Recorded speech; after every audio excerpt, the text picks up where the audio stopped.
इत के भये न उत के चाले मूल गवाए। कबीर वो दिन याद कर पग ऊंचे तले शीश, मृत्यु मंडल में आयकर बिसर गया जगदीश। तो हम अपने निजी दायरे से बाहर निकलकर मानवता के लिए कुछ विचार करना सीखें। यह हमारे सदगुरु का संदेश है। और कुछ ऊंचा, मनुष्य को सबसे पहले अपने अंतःकरण का शोधन करना है। जिसका मन निर्मल हो जाता है उसका जीवन सफल हो जाता है।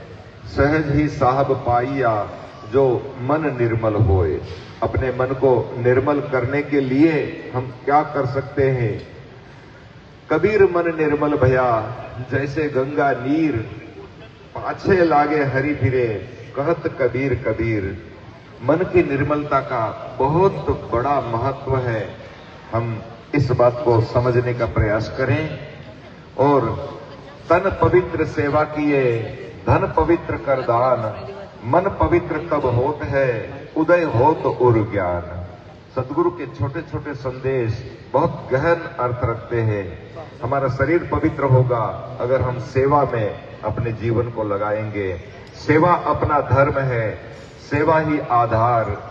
सदगुरु का उपदेश यह कर लो बेड़ा पार। तो तन पवित्र सेवा किए धन पवित्र कर दान। हमारे पास जो भी साधन है धन के रूप में, साधन के रूप में, उनका सही उपयोग सेवा में है। अगर किसी जरूरतमंद के काम आता है हमारा साधन तो साधन सफल है। और मन, हमारा मन कल्पना का घर है, संकल्प विकल्प का घर है। इस मन के अंदर कैसे पवित्रता आएगी? ज्ञान से। मन पवित्र तब होत है उदय होत उर ज्ञान। जिस मन में ज्ञान का प्रकाश हुआ वही मन उजाला हुआ। इस मन में कौन सा ज्ञान चाहिए? संसार का ज्ञान तो अविद्या कहलाता है।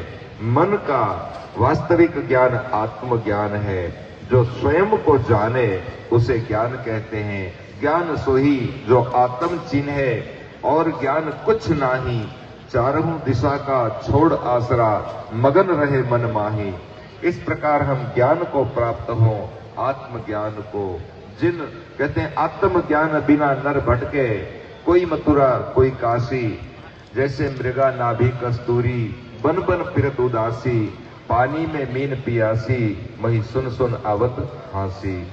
तो सदगुरु के संदेश है अपने अंतःकरण में लौटकर अपने मन को पवित्र कर अपने शरीर को समाज सेवा में, संसार की सेवा में समर्पित करना।